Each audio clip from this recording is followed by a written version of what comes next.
नमस्कार दोस्तों, सुमित भारद्वाज क्लासेज में आप सभी का स्वागत है। आज हमारी जो एनआईओएस का पार्ट रहेगा, पार्ट नंबर 4 रहेगा। इससे पहले हम 3 पार्ट कर चुके हैं। जिस बच्चे ने नहीं देखे हैं उसका लिंक डिस्क्रिप्शन में मिल जाएगा और वीडियो के एंड में आपको डिस्प्ले पर भी दिखाई दे जाएगा।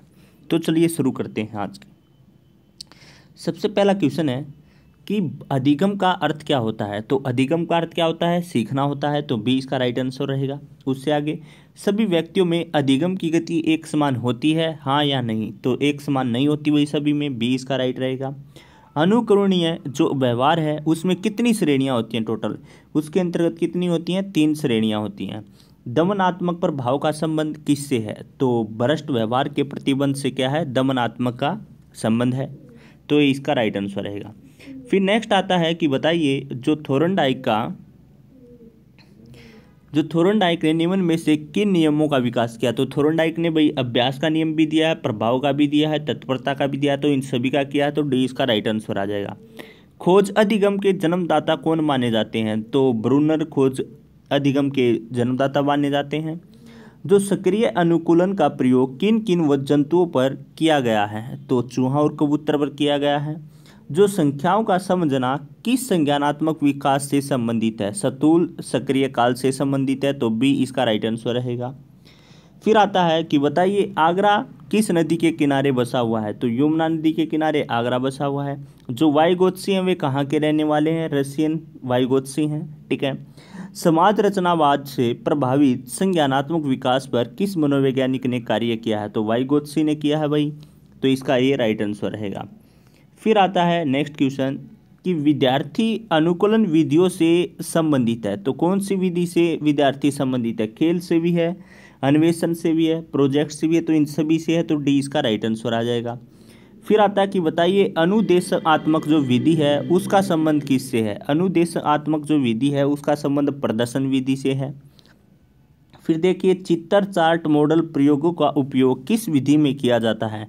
तो प्रदर्शन विधि में इसका प्रयोग क्या है? किया जाता है। आयत का परिमाप किसके बराबर होता है? तो आप सभी को पता है 2 × L+B। तो इसका डी राइट आंसर रह जाएगा। फिर आता है कि बताइए जो समस्या कार्य है वह किस विधि पर और संबंधित होता है? तो प्रोजेक्ट विधि पर संबंधित होता है। बी इसका राइट आंसर रहेगा। जो अन्वेषण विधि की प्रक्रिया है यह कितने चरण में होती है? अन्वेषण की कितने चरण में होती है? 4 चरण में होती है। तो ए इसका राइट आंसर रहेगा।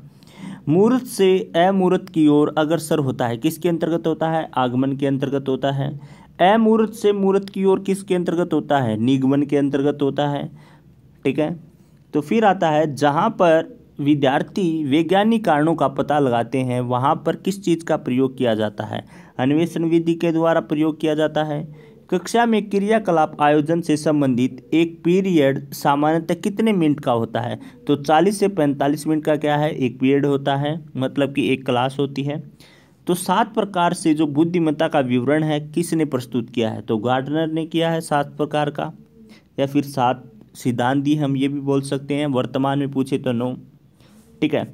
तो कौन सा बुद्धिमत्ता कारक व्यक्ति को ध्वनि निर्माण, संप्रेषण और अर्थ समझने के योग्य बनाता है? तो भाई संगीत में क्या है? योग्य बनाता है।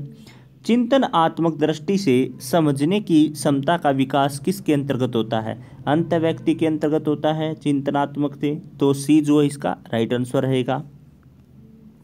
फिर नेक्स्ट आता है कि जो अभिसारी है, अभिसारी का संबंध किससे है? तो अभिसारी का संबंध देखने और महसूस करने से है। ए इसका राइट आंसर रहेगा। आत्म केंद्रित शिक्षा में शिक्षा का जो केंद्र बिंदु माना जाता है किसको माना जाता है? आत्म केंद्रित में विद्यार्थी को माना जाता है। वाइमर के अनुसार जो अधिगम केंद्रित शिक्षा प्राप्ति के लिए कितने अभ्यासों में परिवर्तन की आवश्यकता होती है? 5 अभ्यासों में परिवर्तन की आवश्यकता होती है। अधिगम की जिम्मेदारी होती है, अधिगम की जिम्मेदारी अध्यापक और विद्यार्थी को। तो इसका सी राइट आंसर रहेगा। तो नेक्स्ट क्वेश्चन आता है, देखिए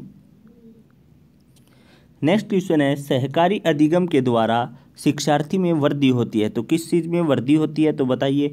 आत्मसम्मान की होती है। ठीक है भाई। स्वधारणा की होती है, अवधारणा की होती है। ठीक है। तो इस प्रकार से डी जो इसका राइट आंसर रहेगा। किस मनोवैज्ञानिक ने संतुलित शिक्षा प्रदान करने के लिए विशेष बल दिया है? तो रोजर्स ने विशेष बल दिया है, 20 का राइट आंसर रहेगा। शिक्षा का अधिकार जो अधिनियम 2009 का संबंध है किससे है? निःशुल्क और अनिवार्य शिक्षा से है, 30 का राइट आंसर रहेगा। निम्न में से कौन शिक्षण अधिगम का साधन नहीं है? साधन नहीं की बात कर रहा है, श्यामपट्ट है, डेस्क है, डिस्प्ले बोर्ड है, कुर्सी नहीं है, तो ए बी इसका राइट आंसर रहेगा। ठीक है, नेक्स्ट है कि यांत्रिक अधिगम सिद्धांत का संबंध किससे है? तो बीएफ स्किनर से है, 20 का राइट आंसर रहेगा। बताइए शिक्षा का अधिकार कानून 2009 के अनुसार कक्षा ए से 5 के लिए प्रत्येक शैक्षणिक सत्र में कितने अनुदेशात्मक निर्धारित किए जाते हैं? तो 800 किए जाते हैं। अधिगम के द्वारा क्या होता है? अधिगम किसके द्वारा होता है? ज्ञानेंद्रिय के द्वारा, तो सी इसका राइट आंसर रहेगा। प्याजे के अनुसार बच्चे में स्थूल संक्रिया काल कब से कब तक माना जाता है? 7 से 12 वर्ष तक माना जाता है। जो सर्व सहायक सामग्री के अंतर्गत है वह कौन सा नहीं आता है? अखबार सर्व सहायक सामग्री के अंतर्गत नहीं आता है, तो डी इसका राइट आंसर रहेगा।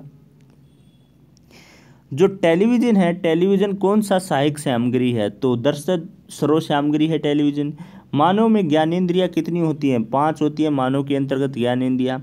प्रक्षेपित साहित्य सामग्री के अंतर्गत कौन आता है? चलचित्र, मैजिक लेटन या माइक्रो प्रोजेक्ट, ये सभी इसके अंतर्गत आते हैं। निम्न में से कौन अप्रक्षेपित साहित्य सामग्री के अंतर्गत नहीं आते हैं? अप्रक्षेपित की बात कर रहा है, तो सी नहीं आता है, ये बाकी सभी आते हैं। नेक्स्ट देखिए कि मछली सामग्री है, मछली किस चीज़ की प्रकार से सामग्री है? तो एकत्रित सहायक सामग्री है। शिक्षा का अधिकार अधिनियम जो 2009 के अनुसार प्राथमिक कक्षाओं के लिए छात्र अध्यापक का अनुपात जो है कितना रखा गया है? 35 रखा गया है, 35:1। विद्यालय में विद्यार्थियों की योग्यता के आधार पर कितने समूह बनाए जाते हैं? भाई 2 समूह बनाए जाते हैं। जो मिश्रित योग्यता है, मिश्रित योग्यता समूह में विद्यार्थियों की संख्या कितनी होनी चाहिए? 4 से 5 विद्यार्थी की होनी चाहिए मिश्रित योग्यता की। ठीक है, जो टीएलएम का तात्पर्य है वह क्या है? शिक्षण अधिगम सामग्री टीएलएम का तात्पर्य है। ऋषि वैली अप्रोच नवाचार अध्ययन का विकास कब किया गया था? 1993 में इसका विकास किया गया था, तो सी इसका राइट आंसर रहेगा।